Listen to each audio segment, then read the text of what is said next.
वालेकुम। उम्मीद है आप सब खैरियत से होंगे। तो ज़रा थोड़ी मसरूफी आता है इसलिए वीडियो फ़ौरन नहीं आ पा रही। तो ये रही दो मोटरसाइकिल्स, एक है होंडा CB 150, CG 150। हाँ sorry, Honda CG 150, Honda CG 125। बड़ा सिंपल रिव्यू है, 8 मिनट का रिव्यू। अगर आप देख लेंगे तो आपको पता चल जाएगा कि आपको कौन सी बाइक चलानी चाहिए। सबसे पहले तो मैं बात करूंगा कि जो भी 125 यूज़र्स हैं और अगर वो 125 चलाने वाले हैं और ज़्यादातर वो गलियों में मोटरसाइकिलें चलाते हैं तो उनके लिए ये बाइक बिल्कुल नहीं है। उनके लिए यही बाइक है। अगर किसी को टॉर्क और पिक पसंद है तो उसके लिए भी ये बाइक नहीं है, यही बाइक है। इस बाइक की नो डाउट पिक है, लेकिन जो ये फील करवाती है वो ये चीज़ ये फील नहीं करवाती कि एकदम से जो उठती है निकलती है, ये भी निकलती है लेकिन इस टाइम इसका वेट ज़्यादा है। कोई ज़्यादा डिफरेंस नहीं है दोनों बाइक्स में, कोई ज़्यादा फर्क नहीं है। सबसे पहले बात हम इनकी कर लेते हैं प्राइस की। ये बाइक आपको मिलती है 2,40,000 रुपये की और ये बाइक आपको मिलती है 4,60,000 रुपये की। फर्क आप समझ लें इसका 60-40 का है। यानी कि इस बाइक की प्राइस में ये दो बाइक्स आ जाती हैं अगर आप 20,000 और डालेंगे। तो कंपैरिजन बनता ही नहीं है, कोई कंपैरिजन नहीं है। लेकिन आप लोगों को बताने का मतलब ये है कि जिन लोगों ने लास्ट टाइम कमेंट किए हुए थे कि क्या हमें लेनी चाहिए या नहीं, तो ये मैं आपको, वो लोग आपको ये चीज़ें नहीं बताएंगे इतनी डिटेल जो मैं आपको बता रहा हूँ, कि जो मैंने आपको बताया है। अब इसमें यह है कि सबसे पहली बात है कि अगर इसका मैं कंपैरिजन 125 सीसी से करूँ भी तो इसके लिए सेल्फ स्टार्ट होनी चाहिए, जो कि मेरे पास नहीं है। मेरे पास ये किक वाली है। सेल्फ स्टार्ट का मेरा जो है ये अपना ज़ाती पहला एक्सपीरियंस है।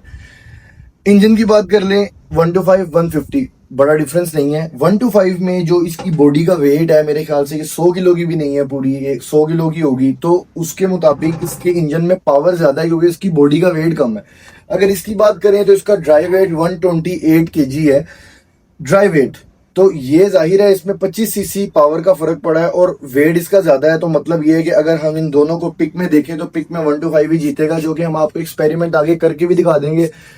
ड्यू टू सम, यानी कि समझ लें कि कुछ मसरूफियात की वजह से और बिजी शेड्यूल है जिसकी वजह से, और दूसरी गर्मी है कि हम इसको अभी आउटडोर वीडियो नहीं बना रहे। अभी भी मैं इसको अंडर द रूफ वीडियो बना रहा हूँ इसकी। तो मैं इन दोनों का कंपैरिजन भी आपको दिखा दूंगा, स्पीड भी दिखा दूंगा, सारा कुछ दिखा दूंगा। तो पहले तो बात करेंगे जिस प्राइस पे 125 आ रहा है, वैल्यू टू मनी है। मैं आप लोगों को यही सजेस्ट करूंगा कि कोई भी जो 125 यूजर है वो कभी भी 125 बेच के इसकी तरफ ना आए। लेकिन अगर आप चाहते हैं कि यार जरा हमने थोड़ा एंजॉय करना, आपका सफर ज्यादा का है, रास्ता ज्यादा है, तो फिर तो ये बेहतरीन है। अभी तक मैंने इसकी फ्यूल एवरेज चेक नहीं की। अभी मैंने टैंकी फुल करवाई थी तो 140 किलोमीटर चल चुकी है फ्यूल एवरेज। मैं आपको नेक्स्ट वीडियो में बता दूंगा। तो सबसे पहले आगे इसके इंजन पे, तो मैंने आपको बताया ये OHV इंजन है, ये OHC है। इसमें वाइब्रेशन है, ये वाइब्रेशन के बगैर है। अच्छा, जो बात ऑनेस्ट की जाए, नए मॉडल्स में 125 के वाइब्रेशन कम है, वो नहीं है जो पहले थी। 24 से ऑनवर्ड्स जितने मॉडल हैं उनमें वाइब्रेशन कम है, लेकिन है ये आपको थकाती है। ये बड़ा मैंने इसको चलाया है, मुझे बड़ा मजा आया, इसने मुझे कहीं नहीं थकाया। अगर आप लोग YBR यूजर हैं या सुजुकी GS 150 के यूजर हैं तो फिर तो मैं आपको कहूंगा कि आपको फौरन इस पे स्विच कर लेना चाहिए। उनसे मुझे ये बेहतर लगती है चलाने में, मजे की बाइक है। लेकिन अगर आप 125 यूजर हैं तो डोंट स्विच, ठीक है। अच्छा, अब अगली बात कर ले, दोनों की मीटर्स की बात कर लें। तो मीटर में जो, अगर इसकी बात करें तो आपने देखा होगा कि इसमें इसका मीटर उससे बहुत अपडेटेड है। RPM है इसका, किलोमीटर है, फ्यूल इंडिकेशन है और गियर इंडिकेशन है, ठीक है। उसके बाद अगर इसकी बात कर लें तो ये बहुत सिंपल है, RPM और ये जो रवायती इसका आता है। अगर बिल्ड क्वालिटी की बात कर लें तो पता नहीं मुझे क्यों लगता है कि बिल्ड क्वालिटी शायद इसकी थोड़ी बेहतर है सिवाय मरगार्ड्स के। बाकी बिल्ड क्वालिटी मुझे 125 की थोड़ी इससे बेहतर ही लग रही है। अगर आप टैंकी की बात कर लें तो वही डीको में आती है ये, और ये आती है मैट में, और डीको में भी आती है, लेकिन मुझे इसका कलर ये बहुत अच्छा लगा है। गियर ट्रांसमिशन की बात कर लें तो ये 4 गियरों वाली है। इसमें 5 गियर भी आते हैं और इसमें भी 5 गियर आते हैं, और दोनों में गियर्स आगे ही लगते हैं। अच्छा, सबसे अच्छी चीज जो मुझे इसकी CG 150 की लगी है वो इसकी लाइट है। यार रात के टाइम इसकी लाइट जब रोड पे पड़ती है इतनी वाइड, मजा आ जाता है। उसका मुकाबला इन बाइक्स में नहीं है। जो इसकी लाइट है, अभी तक मैं इसको 10 आउट ऑफ 10 रेट करूंगा। इसमें आने से आपकी चक्कों से जान छूट जाएगी, बार बार चक्के टेढ़े हो गए तो आप वो ये ओके हो गया। अगली ब्रेक इसकी बहुत गंदी है, 125 की डिस्क ब्रेक आ जाती है, यहाँ पे भी GS 150 पॉइंट्स ले जाती है। पिक में 125 आ गया। अगर सीट की बात की जाए तो ये भी सीट वैसी है, ये भी सीट कोई ज्यादा फर्क नहीं है, 19-20 का फर्क होगा। सिर्फ ये थोड़ी वाइड कर दी है और ये थोड़ी लंबाई में ज्यादा है, और ये वही चीज है इसके अंदर मेरे ख्याल से, वही वो फोम तो होता नहीं है, वो शीट होती है जो इसके अंदर लगती है। उसके बाद हम बात कर लेते हैं साउंड की। तो अगर मैं आपको दोनों का साउंड चेक करवा देता हूँ, 125 का भी सुन लें और इसका भी सुन लें।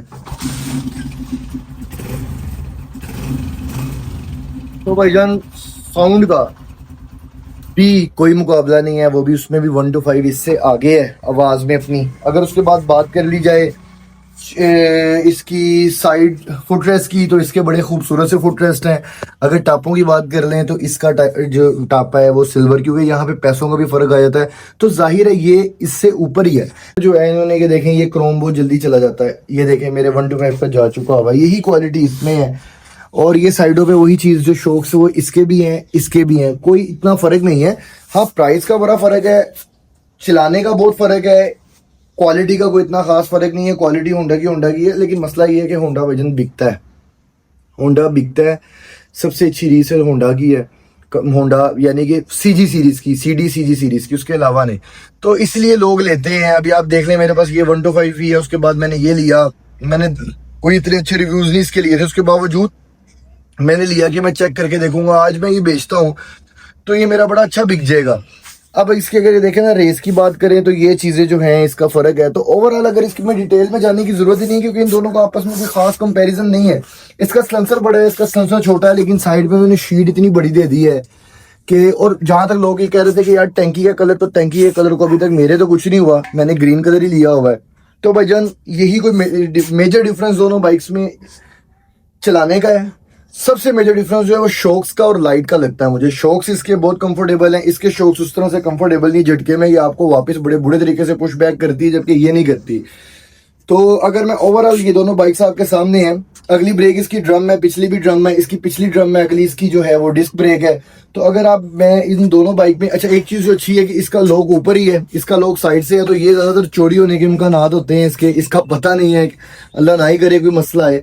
बहरहाल अभी तक बेहतरीन बाइक है जो मैं चला रहा हूँ। जो मुझे अभी तक एक इशू इसमें फेस हो रहा है वो इसकी चेन का है, क्योंकि मेरा जो सेकंड गियर है वो बड़ी ज़ोर से झटका लेता है, जो कि मैं चाह रहा हूँ कि मैं इसको एक दफ़ा चेक करवा लूँ। अभी तक पूरी बाइक में मुझे सिर्फ ये मसला आया, उसके बाद मीटर हिलने का, और मुझे इसके अंदर कोई इस तरह का मसला नहीं आया। फ्यूल एवरेज जो है मैं आपको अगली वीडियो में बता दूंगा। तो इसका ये छोटा सा कंपैरिजन था, क्यों इतना बड़ा कंपैरिजन इन दोनों का आपस में बनता ही नहीं है। तो मैं यही कहूँगा कि जो 1 to 5 यूज़र हैं at the end of the video, वो स्विच ना करें इस बाइक की तरफ, क्योंकि उनको उसकी आदत है, तो इसका शायद उन्हें वो मजा ना आए। हाँ, जो YBR वगैरह चलाते हैं, CB 150 चलाते हैं, अगली वीडियो में मैं इसका कंपैरिजन आपको YBR के साथ करके दिखाऊंगा। वो कंपैरिजन थोड़ा बनता है, क्योंकि उस बाइक के फीचर्स थोड़े आपस में मिलते हैं। वो एक टफ कंपटीशन होगा, बल्कि क्योंकि इनका तो आपस में कोई कंपटीशन मुझे नजर नहीं आया। अगर आप लोगों को लगता है तो आप लोग कमेंट्स में बता सकते हैं। हाँ, मैं उस चीज़ को अगली वीडियो में अपनी अपग्रेड कर लूँगा। तो आप लोगों का वीडियो देखने का, प्यार करने का बहुत शुक्रिया। कुछ गलतियाँ हो जाती हैं, बिल्कुल हो जाती हैं, और आप लोग मेरी करेक्शन कर सकते हैं कमेंट्स में। मैं हर बंदे को रिप्लाई करता हूँ जितना मुझसे हो सकता है। तो बहुत शुक्रिया, अपना ख्याल रखें। नेक्स्ट वीडियो में मैं आपको YBR और CB 150 का कंपैरिजन बता दूंगा, और दूसरा इनकी तीनों की आपस में एक रेस करवा के भी चेक कर लेंगे कि पिक किसकी अच्छी है और टॉप स्पीड किसकी क्या है। तो मिलते हैं नेक्स्ट वीडियो में, तब तक के लिए अल्लाह हाफ़िज़।